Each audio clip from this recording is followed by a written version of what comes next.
19 juin 2026, Floride, comme d'habitude. Un beau grand ciel bleu, gros soleil, il fait extrêmement chaud aujourd'hui. Et là, il faut que je vous parle du projet de loi C9, ce fameux projet de loi pour censurer l'Internet, les discours haineux en ligne, vous empêcher de parler, de citer des passages de la Bible, va pouvoir vous criminaliser. Ça fait 1 an qu'on parle de ce projet-là et c'est la loi la plus dangereuse pour laquelle je vous dis vous devez quitter le Canada depuis la dernière année. C'est pareil comme en Angleterre. 15 000 personnes par année se font arrêter en Angleterre pour des posts sur des réseaux sociaux. Et là, c'est pas des terroristes ou des motards ou des gangs de rue là, qui sont arrêtés. C'est monsieur, madame, tout le monde, des pères de famille, des mères de famille, des petites grand-mères de 70 ans. Puis tout ce qu'ils font là, sur Facebook, ils vont écrire « Hey, il me semble qu'il y a beaucoup de musulmanes dans les rues » ou « Il me semble que l'immigration massive, il faudrait comme arrêter ça parce que tu l'as vu dans une vidéo que je t'ai partagée hier.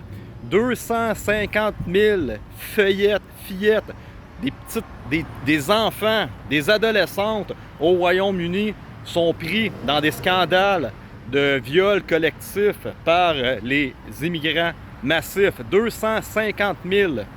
Et là, les gouvernements tentent de nous faire croire qu'on n'a pas le droit de véhiculer cette information-là, de dire qu'il y a un problème technique, de dénoncer les dérives qui sont en train de se passer et sont en train de donner des munitions à ces gens-là qui font des agressions sexuelles. Et si on en parle, ça devient un discours haineux. Mes amis, qu'est-ce qui va se passer au Québec? J'avise tous mes collègues, lanceurs d'alerte, blogueurs, tu as un podcast. La loi, présentement, elle a passé les 3e lectures. Elle va être approuvée.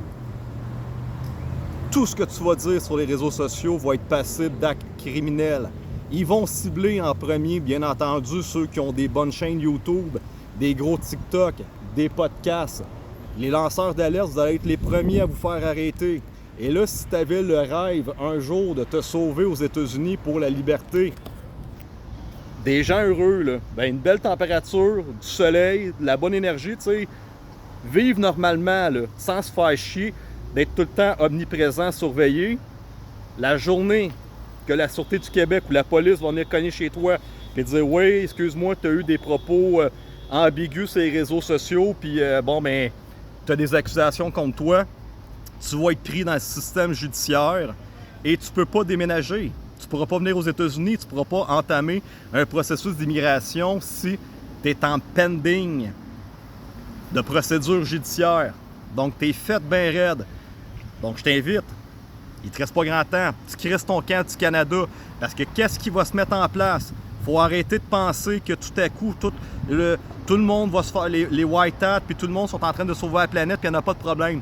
Non, ils continuent à radicaliser les systèmes. Ils continuent à déglinguer la population blanche pour te faire remplacer, pour que tu puisses, un moment donné, essayer de te rebeller, mais ils vont te coller ça en prison et éventuellement remplacer par l'intelligence artificielle, la robotisation, te fermer la gueule, te placer en prison et tu vas être pris, mon ami, mais tu vas être pris, puis à un moment donné, mais comme je te dis toujours, ça va être la 3e guerre mondiale. Donc ça, c'était la chose la plus dangereuse qui ne devait pas arriver au Canada et ça devient une loi.